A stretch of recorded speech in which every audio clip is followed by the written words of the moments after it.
Et si je vous disais qu'il existe un moment dans la vie où tout change, et pas par hasard, un instant où votre cœur reconnaît quelque chose que votre esprit refuse encore d'accepter. Vous le ressentez, même sans comprendre. Et dans ce ressenti se cache une vérité si profonde qu'elle peut transformer entièrement votre manière de vivre, d'aimer et de vous relier aux autres. Il ne s'agit pas d'un romantisme ordinaire, il s'agit de vous, de ce qui vit dans votre inconscient. De rencontres qui ne sont pas des coïncidences, mais des invitations à votre éveil.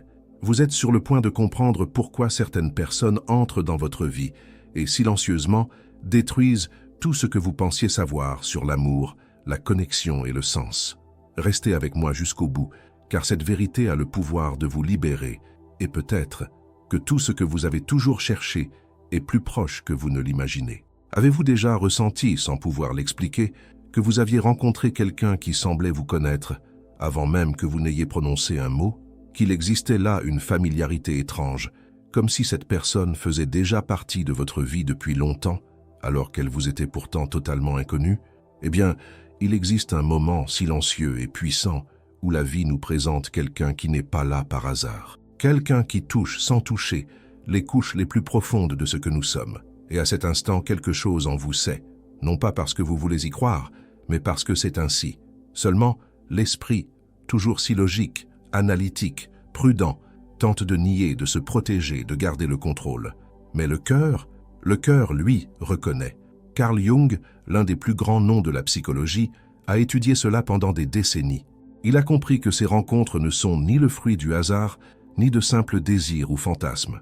Ce sont des phénomènes de l'âme, des mouvements profonds de la psyché humaine qui se manifestent lorsque nous sommes face à quelqu'un qui incarne non seulement une connexion, mais un miroir. Jung expliquait que chacun de nous porte en soi une image inconsciente de ce qui lui manque, de ce qu'il cherche chez l'autre. Il appelait cela l'anima et l'animus, le féminin vivant dans l'homme, le masculin vivant dans la femme. Et lorsque nous rencontrons quelqu'un qui reflète clairement cette image intérieure, quelque chose s'éveille, quelque chose d'ancien, quelque chose qui nous met en mouvement, même sans savoir vers où. Ce n'est pas seulement de l'attirance, ce n'est pas une passion aveugle, c'est une reconnaissance, comme si votre âme murmurait « Je me souviens de toi ». Mais voici ce que peu de gens comprennent. Cette reconnaissance ne signifie pas que cette personne soit votre moitié ou votre âme sœur parfaite. Ce n'est pas un conte de fées, c'est une question de vérité.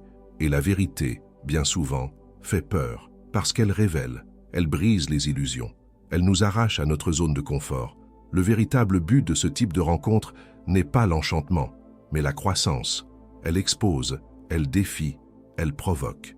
Et c'est là que beaucoup renoncent, se trompent ou préfèrent ignorer. Combien de fois avez-vous cru être face à l'amour de votre vie alors qu'en réalité vous projetiez simplement vos manques?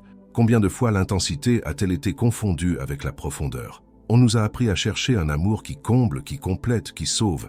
Mais Jung nous révèle quelque chose de bien plus mature. Le véritable amour ne vient pas vous compléter, il vient vous confronter. Il vous montre ce qui en vous doit être vu, guéri, réintégré. Il vous oblige à regarder en face ce que vous avez passé votre vie à cacher, votre ombre. L'ombre, c'est tout ce que vous avez rejeté en vous-même, vos faiblesses, vos impulsions, vos peurs, vos hontes. Et croyez-le, elle ne disparaît jamais. Elle se cache simplement, jusqu'au jour où elle apparaît, reflétée chez ceux qui vous dérangent le plus ou chez ceux qui vous attirent le plus. Et quand cette personne arrive, quelque chose s'agite en vous, parce qu'elle porte précisément ce que vous avez renié.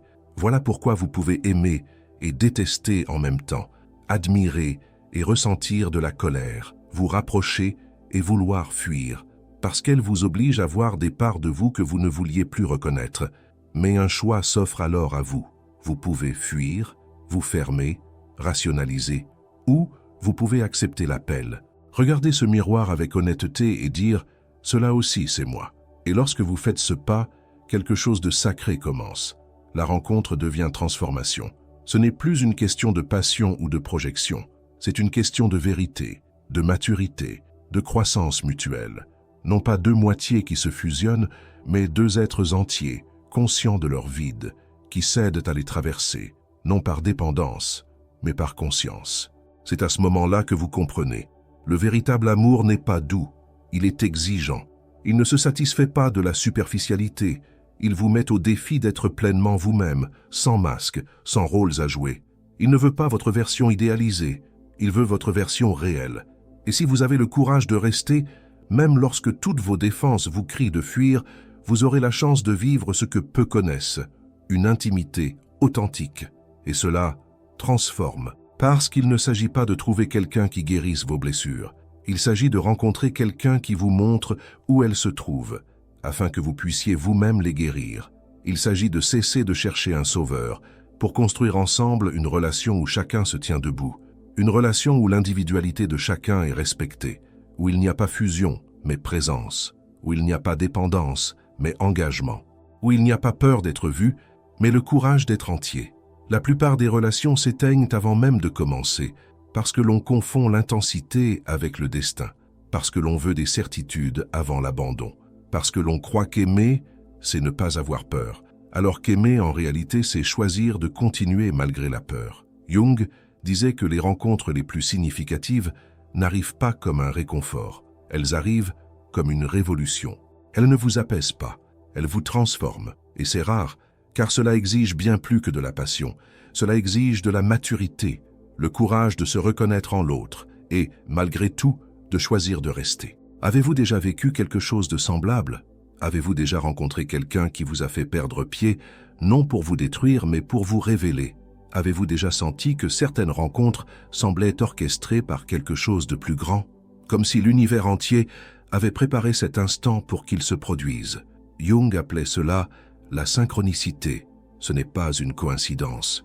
C'est l'inconscient qui se manifeste à travers des symboles, des signes, des répétitions qu'il devient impossible d'ignorer. Vous commencez à voir le même nombre, la même musique, le même rêve qui revient sans cesse, et tout cela tourne autour d'une personne, une seule présence qui bouleverse tout à l'intérieur de vous. Et le plus troublant, c'est que même si vous essayez de rationaliser, la sensation demeure. Elle ne s'explique pas, elle existe, tout simplement. Et c'est là que se trouve le choix. Vous pouvez suivre votre esprit et tout ignorer en appelant cela une illusion, ou vous pouvez écouter l'appel de votre âme et vous permettre de découvrir ce qui se cache derrière cette reconnaissance silencieuse. La vérité, c'est que la bonne personne ne vient pas pour vous faire vous sentir bien tout le temps. Elle vient pour vous montrer qui vous êtes vraiment, pour vous forcer à abandonner les masques, pour réveiller ce qui était endormi. Vous allez vous sentir défié, vous allez douter, vous aurez envie de fuir. Mais au fond, quelque chose en vous le sait déjà, parce que la véritable reconnaissance ne se produit pas dans la tête, elle se produit dans le corps. La respiration change, le temps ralentit, l'esprit crie mais le cœur reste en silence, parce qu'il a déjà compris. Et même si vous essayez d'oublier, le souvenir demeure.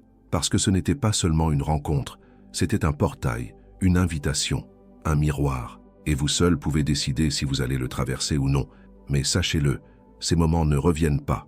Et quand vous les perdez, vous ne perdez pas seulement une personne, vous perdez une chance de devenir entier. Alors, respirez profondément, revenez à l'intérieur et écoutez. Parce que peut-être, ce que vous ressentez maintenant n'est ni folie, ni manque, ni illusion. Peut-être est-ce simplement votre âme qui essaie de vous rappeler qui vous êtes. Et quand vous commencez à percevoir tout cela, il n'y a plus de retour en arrière possible. C'est comme si une partie de vous s'était enfin réveillée et qu'elle commençait maintenant à observer le monde avec d'autres yeux, des yeux plus attentifs, plus sensibles, plus conscients. Vous ne voyez plus les rencontres de la vie comme de simples accidents, mais comme des messages, comme des pièces d'un puzzle qui peu à peu s'assemblent. Et plus vous vous autorisez cette écoute profonde, plus les signes deviennent clairs. Avez-vous remarqué comme le monde commence à vous répondre lorsque vous décidez de l'écouter vraiment? La synchronicité s'intensifie, les connexions se renforcent, certaines personnes se rapprochent et d'autres, tout simplement, disparaissent sans laisser de traces. Ce n'est pas de la magie, c'est de la conscience. C'est comme si votre psyché disait « Maintenant que tu es prêt, je peux te montrer ce qui a toujours été là. » Mais attention, être prêt ne signifie pas être sans peur. Être prêt, c'est être disposé, même avec la peur. Et c'est là le véritable tournant. La plupart des gens passent leur vie à fuir eux-mêmes, et c'est précisément pour cela qu'ils n'arrivent pas à soutenir une connexion réelle. Car pour vivre un amour mature, un amour qui transforme, il faut du courage. Le courage de voir l'autre avec honnêteté, et plus encore, le courage d'être vu. Êtes-vous prêt à vous montrer sans filtre? Êtes-vous prêt à laisser quelqu'un voir vos parts fragiles, contradictoires, imparfaites, et à être choisi malgré tout, parce que c'est là le véritable test. Il ne s'agit pas de séduire, il s'agit de se révéler. Il ne s'agit pas de convaincre, il s'agit de soutenir sa vérité. Jung nous a enseigné que l'ombre ne disparaît pas lorsqu'on l'ignore. Elle ne se transforme que lorsqu'on l'amène à la lumière, et il n'existe pas de lumière plus puissante que la présence de quelqu'un qui nous voit dans notre totalité. Peut-être qu'en cet instant même, vous pensez à une personne, quelqu'un qui vous a touché d'une manière inexplicable, qui vous a désarmé d'un regard, qui a bouleversé tout ce que vous pensiez savoir sur vous-même. Cela peut être récent, ou cela peut remonter à de nombreuses années, mais cette personne est restée, dans la mémoire, dans la peau, dans l'âme. Ce n'est pas de la faiblesse, c'est une révélation, et vous pouvez essayer d'effacer, d'avancer, de rationaliser, mais si cette rencontre était véritable, elle a laissé des traces, et ces traces sont des invitations à intégrer ce qui a été laissé de côté, à donner une voix à ce qui a été réduit au silence, à grandir. Et oui, grandir fait mal. Grandir exige d'abandonner d'anciennes versions de soi, de remettre en question ses certitudes, de revisiter ses histoires, mais cela offre aussi quelque chose qu'aucune illusion ne peut donner, la vérité, la clarté, l'intégrité. L'amour qui éveille n'est pas confortable au début. Il est exigeant, dérangeant, parfois même effrayant, mais il est réel. Et le réel a du poids, une présence, un sens. Jung disait que la véritable rencontre a lieu lorsque deux personnes, entières en elles-mêmes, se reconnaissent non pas à travers leur masque, mais à travers les vérités qu'elles portent. Et de cette reconnaissance naît quelque chose de nouveau. Une troisième force, un espace où la transformation mutuelle devient possible. Une relation qui n'annule pas, mais amplifie, qui n'étouffe pas, mais élargit. Peut-être que vous n'avez pas encore vécu cela. Peut-être que vous le vivez en ce moment. Ou peut-être que vous l'avez déjà vécu sans savoir le reconnaître à l'époque. Mais maintenant vous savez. Et ce savoir ne peut plus être effacé. Il pulse en vous demandant à être entendu, intégré, respecté. Alors n'ignorez pas, ne rationalisez pas, ne fuyez pas. La bonne personne n'est pas parfaite. Elle n'arrivera pas avec toutes les réponses et elle ne supprimera pas vos conflits intérieurs. Mais elle vous montrera où se trouvent les bonnes questions. Elle vous provoquera à grandir. Elle vous défiera à être vrai. Elle vous regardera dans les yeux et même face à vos ombres, elle restera. Et cela n'a pas de prix. Souvenez-vous, les rencontres les plus profondes de votre vie ne sont pas celles qui viennent vous compléter, mais celles qui vous rappellent que vous êtes déjà entier et qu'il ne manque plus que le courage de vivre cette intégrité avec dignité, vérité et présence. Si tout cela résonne en vous, si ce contenu vous a touché d'une manière ou d'une autre, alors je veux vous inviter à faire quelque chose d'important maintenant. Abonnez-vous à la chaîne, parce qu'ici on parle d'âme, de vérité, de vie réelle. Aimez cette vidéo, car cela aide ce message à atteindre d'autres personnes qui ont besoin de l'entendre. Et laissez dans les commentaires l'affirmation positive suivante. Je fais confiance à la sagesse de mon âme. Écrivez-le, affirmez-le, déclarez-le comme un engagement envers votre chemin. Et si vous souhaitez continuer avec moi sur ce chemin, à travers des histoires qui éveillent, des réflexions qui transforment et des messages qui nourrissent l'âme, alors restez ici. Et peut-être qu'en cet instant précis, vous ressentez une sorte de silence intérieur, un espace nouveau qui s'ouvre en vous. Ce n'est pas un vide, c'est une présence, une conscience qui ne vous a jamais quitté, mais que vous parvenez seulement maintenant à entendre avec clarté.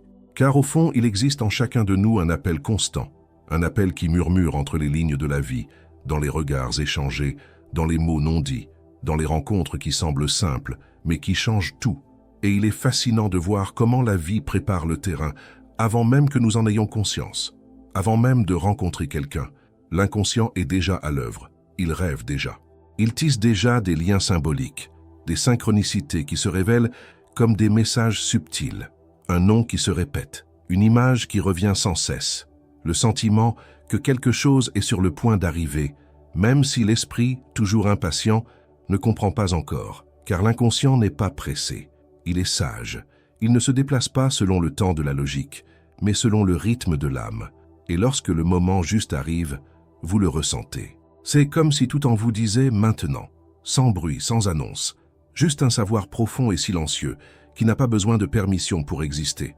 Alors, la vie vous place face à quelqu'un qui ne se contente pas de vous attirer, mais qui vous révèle. Quelqu'un qui, sans effort, éclaire des parts de vous qui étaient oubliées. Et vous comprenez alors qu'il ne s'agit pas de destin au sens romantique, mais de reconnaissance psychique, une mémoire ancienne qui s'éveille, une part de vous endormie qui se réveille enfin, et tout change. Mais attention, cela ne signifie pas que ce sera facile. La véritable rencontre, celle qui a du sens, n'est jamais douce au début. Elle ébranle les structures, touche les blessures, met vos défenses à l'épreuve. Parce que cette personne, sans le vouloir, va toucher les endroits que vous avez le plus protégés. Elle va vous montrer ce que vous cachez même à vous-même, et elle le fera sans effort, simplement par sa présence. C'est pour cela que vous ressentez tant d'intensité. Ce n'est pas de la passion, ce n'est pas un manque, c'est une confrontation avec ce que vous êtes, et aussi avec ce que vous pourriez être si vous aviez le courage d'enlever les couches que vous avez créées pour vous protéger. Car ce type de connexion ne s'intéresse pas à votre version parfaite, elle s'intéresse à votre vérité. Et c'est là que commence le véritable voyage, le plus exigeant, celui qui vous demande d'aller au-delà de la fantaisie, de refuser de vous perdre dans l'idéalisation, d'enlever les lunettes de la projection et malgré tout, de choisir de voir avec le cœur. Car lorsque la projection tombe, et elle tombe toujours, ce qui reste c'est l'humain. Et l'humain est imparfait, contradictoire, limité, mais il est aussi sacré, parce qu'il est réel. C'est à ce moment-là que beaucoup se perdent. Lorsqu'ils réalisent que la personne en face n'est pas l'idéal qu'ils ont créé, qu'elle n'est pas venue sauver mais enseigner, pas compléter, mais provoquer l'éveil. Et c'est là le test de la maturité. Êtes-vous capable de continuer à aimer après avoir vu l'autre en entier? Êtes-vous capable de rester, même après avoir vu ce qui vous dérange, ce qui vous défie, ce qui vous oblige à grandir? Jung nous a appris que le véritable amour n'ignore pas l'ombre. Au contraire, il l'intègre. Il accepte qu'elle fasse partie du tout, que nous avons tous des côtés sombres, blessés, rejetés, et que l'on ne peut aimer véritablement qu'en reconnaissant cela, en soi et chez l'autre, car c'est de cette reconnaissance que naissent le respect, la compassion et la véritable intimité. Voilà l'alchimie des relations profondes. Il ne s'agit pas de fusion, il s'agit de tension créatrice. Deux êtres entiers qui se rencontrent et, à partir de cette rencontre, créent quelque chose de nouveau. Quelque chose qui n'existait pas auparavant. Une troisième force, une nouvelle dimension d'existence. Et cela n'est possible que lorsqu'il y a de l'espace pour que chacun soit qui il est, sans se diminuer, sans renoncer à son essence, pour entrer dans l'autre. Ce type de relation n'est pas facile, mais il est possible. Et lorsqu'il se produit, il transforme, parce qu'il n'exige pas que vous soyez parfait. Il exige que vous soyez vrai. Que vous ayez le courage de regarder à l'intérieur et de dire « Cela m'appartient, ce n'est pas la faute de l'autre, c'est ma responsabilité ». Et de cette conscience naît la possibilité d'un nouveau type de lien. Vous n'avez plus besoin de vivre des histoires où vous devez vous cacher pour être accepté. Vous n'avez plus besoin de vous conformer à ce que l'autre attend. Vous n'avez plus à porter le poids de relations qui étouffent, qui emprisonnent, qui empêchent de grandir. L'amour véritable ne veut pas vous retenir, il veut vous libérer. Et parfois la liberté fait peur, parce qu'elle exige de la responsabilité, de la maturité, de la présence. C'est peut-être pour cela que tant de personnes vivent encore des amours superficiels, parce qu'au fond elles ont peur de plonger, peur de se perdre, peur de ne pas savoir revenir. Mais ceux qui ont déjà plongé dans l'âme d'un autre être humain le savent, c'est au fond que la vie se passe, pas à la surface. C'est là que commencent les véritables transformations. Jung disait que l'inconscient cherche toujours à nous guider, à rétablir l'équilibre. Mais pour que cela se produise, nous devons écouter. Nous devons cesser de vivre en pilote automatique, de répéter les mêmes schémas, de blâmer les autres pour ce qui nous revient. Nous devons avant tout prendre la responsabilité de notre propre guérison. Et les rencontres significatives ne viennent pas pour nous sauver, elles viennent pour nous le rappeler. Elles arrivent comme des miroirs, comme des ponts, comme des invitations. Vous pouvez les accepter ou non. Mais une chose est certaine, ignorer ces invitations n'efface pas la vérité. Cela ne fait que repousser l'inévitable. Car tout ce qui n'est pas intégré revient. Il revient sous forme de douleur, de répétition, de frustration. Et ce qui aurait pu être une libération devient une prison.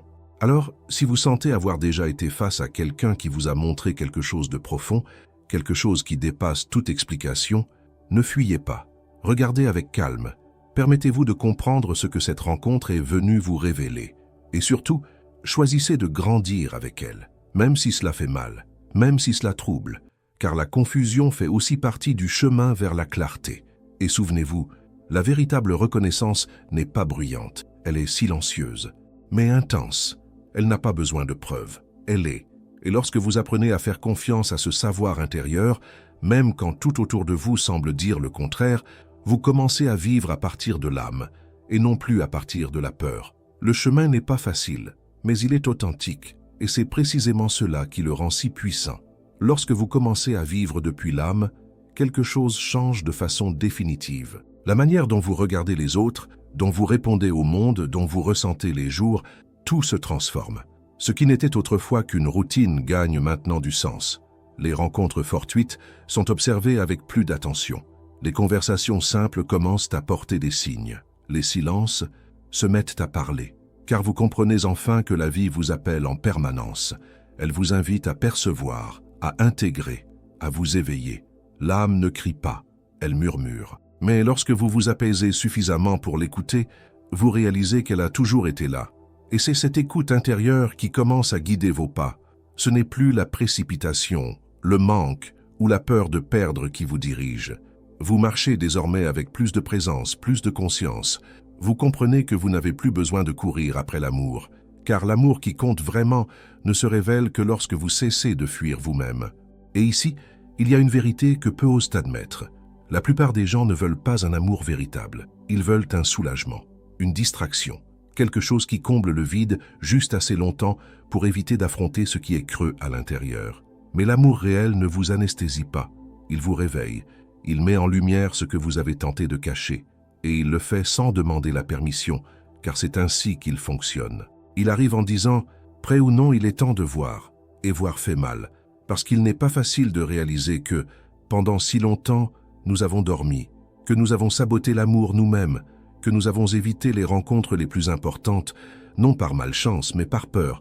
Peur de ne pas être suffisant, peur d'être vu, peur d'être abandonné, rejeté, comparé. Et ainsi, bien souvent, nous choisissons ce qui est sûr, prévisible, tiède. Mais ce qui est trop sûr est aussi figé. Et vous n'êtes pas né pour la stagnation. Vous êtes né pour l'expansion. Les rencontres les plus puissantes de votre vie vous feront toujours grandir, même lorsqu'elles ne durent pas pour toujours, même lorsqu'elles prennent fin, car la durée n'a jamais été l'essentiel. La profondeur, oui.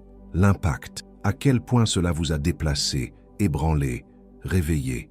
Certaines rencontres durent quelques mois et vous transforment à jamais. D'autres durent toute une vie sans jamais vous toucher. Et lorsque vous comprenez cela, vous cessez de mesurer l'importance des personnes par le temps. Vous la mesurez par l'impact. C'est un autre signe de maturité émotionnelle. Vous n'exigez plus que l'autre comble tout. Vous n'attendez plus qu'il soit votre sauveur, votre thérapeute, votre père ou votre mère. Vous comprenez que la présence de l'autre est un miroir, pas un remède. Et si ce miroir vous montre quelque chose qui fait mal, vous ne fuyez pas. Vous regardez, vous remerciez, vous honorez. Car désormais, vous le savez, chaque relation est un instrument de façonnage intérieur. Chaque personne qui traverse votre vie porte une clé vers une part de vous. Parfois, c'est une clé douce qui ouvre une porte avec délicatesse.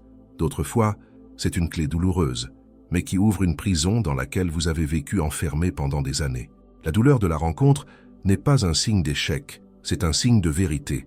Et la vérité, lorsqu'elle arrive, possède une force qu'aucun romantisme superficiel ne peut soutenir. Et si vous le permettez, si vous vous abandonnez au chemin que ce type de rencontre vous propose, vous devenez quelqu'un de différent, plus lucide, plus entier. Vous commencez à voir la vie avec les yeux de l'éveil, et cela vous rend sélectif, non par arrogance, mais par sagesse. Vous n'acceptez plus des relations qui ne touchent pas votre âme. Vous ne négociez plus votre vérité contre des miettes d'attention. Vous n'avez plus besoin de convaincre qui que ce soit de rester, car celui qui reconnaît votre essence n'a pas besoin d'être convaincu. Il reste parce qu'il le ressent. Et il n'y a rien de plus libérateur que cela. L'âme reconnaît l'âme. Et cette reconnaissance n'a pas besoin de logique. Elle n'a pas besoin de preuves. Elle se manifeste dans le corps, dans le regard, dans le silence qui s'installe entre deux êtres lorsque la vérité apparaît. Ce type de connexion n'a pas besoin de grands gestes. Un instant suffit. Un toucher. Un « je te vois » qui n'est pas prononcé, mais ressenti. Et cela vaut plus que 1000 déclarations. Parce que c'est authentique, nu, réel. Mais voici le plus grand défi. Soutenir cette vérité. car reconnaître n'est que la première étape.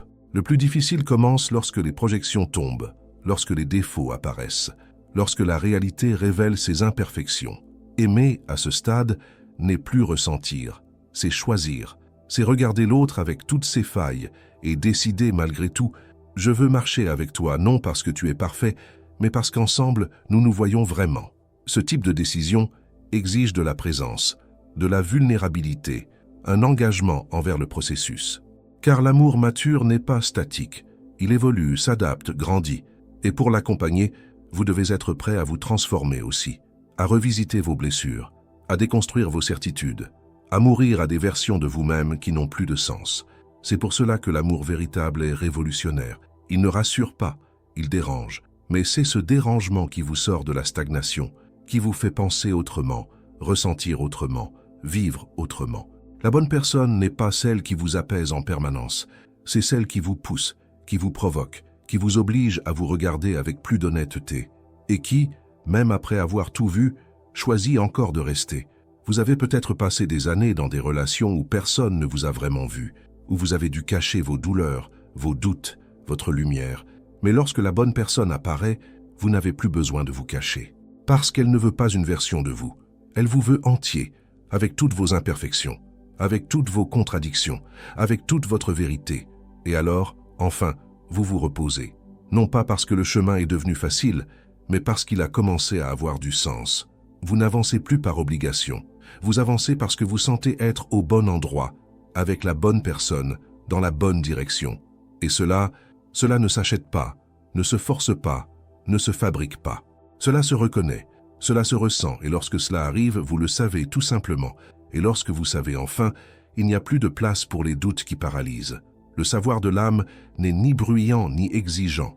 Il n'a pas besoin de crier, car il porte en lui la certitude. C'est un silence habité, un calme qui naît en vous, même au cœur de la tempête. Et ce savoir transforme non seulement votre manière de vous relier, mais aussi votre manière de vivre. Car désormais, vous ne cherchez plus à combler ce qui manque. Vous exprimez ce qui déborde. Vous comprenez que l'autre n'est pas là pour vous compléter, mais pour marcher à vos côtés, entier, comme vous avez vous-même choisi de l'être. Et c'est dans cette décision de vous montrer tel que vous êtes, de rester vulnérable même en connaissant le risque, que l'amour mûrit. Car le véritable amour ne vous demande pas de vous effacer, ni de vous adapter. Il exige la présence. Il exige l'engagement. Il exige le courage de rester quand tout en vous crie de fuir, le courage d'écouter quand il serait plus facile de parler, le courage d'accepter que l'amour n'est pas une question de contrôle, mais de confiance. Et faire confiance, dans ce contexte, c'est permettre à la vie de faire son œuvre, c'est s'ouvrir au mystère sans avoir besoin de comprendre chaque détail, c'est respecter le temps des choses, le temps de mûrir, le temps de guérir, le temps de se livrer sans hâte, sans exigence, sans peur. Oui, il y a un risque, mais il y a aussi de la beauté. Et toute véritable beauté naît du risque. Le risque d'être vu, le risque de ne pas être accepté, le risque d'aimer et de ne pas être aimé en retour. Mais il existe un risque encore plus grand, celui de traverser toute une vie sans jamais connaître un amour véritable. Le risque de se protéger à ce point que plus rien ne vous touche vraiment. Le risque de tout garder sous contrôle, et ce faisant d'empêcher la vie de se déployer. Il ne s'agit pas de chercher quelqu'un qui viendrait régler votre vie. Il s'agit d'apprendre à vivre en partenariat, dans le respect mutuel, avec de l'espace pour grandir, se tromper, recommencer. L'amour n'est pas une ligne droite, il est courbe, il est spirale, il est processus, et le plus beau des processus, car il vous ramène à vous-même.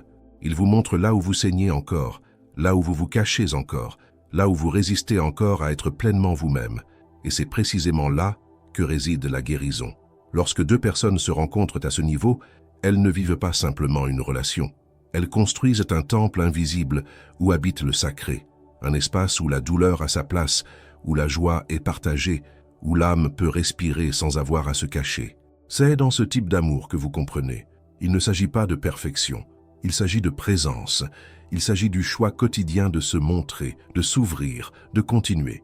Et si vous avez la bénédiction de vivre un amour ainsi, un amour qui transforme, qui guérit, qui éveille, vous ne serez jamais plus le même. Car ce type d'amour ne passe pas. Il vous traverse, il vous enseigne, il vous fortifie. Qu'il dure un temps ou toute une vie, il laisse des marques profondes.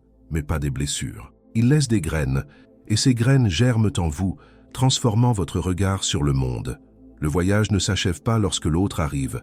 Le voyage commence, car c'est à partir de la rencontre véritable que vous devrez choisir chaque jour. Aimer avec conscience, aimer avec courage, aimer avec présence.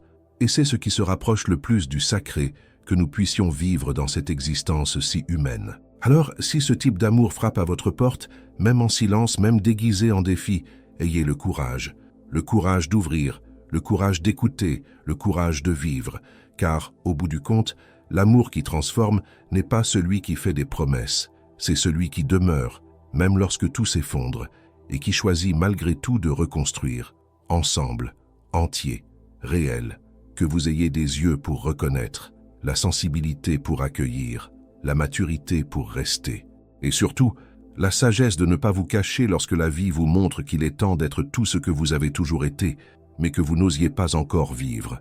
Car, au fond, la bonne personne n'est pas celle qui vous trouve prêt, c'est celle qui arrive et vous donne envie de devenir meilleur, qui vous rappelle qui vous êtes dans votre essence, qui vous montre par sa présence, son regard, son silence, qu'aimer n'est pas se perdre dans l'autre, mais se trouver à ses côtés. C'est l'amour qui transforme, c'est l'amour qui libère, c'est l'amour qui vaut la peine d'être vécu.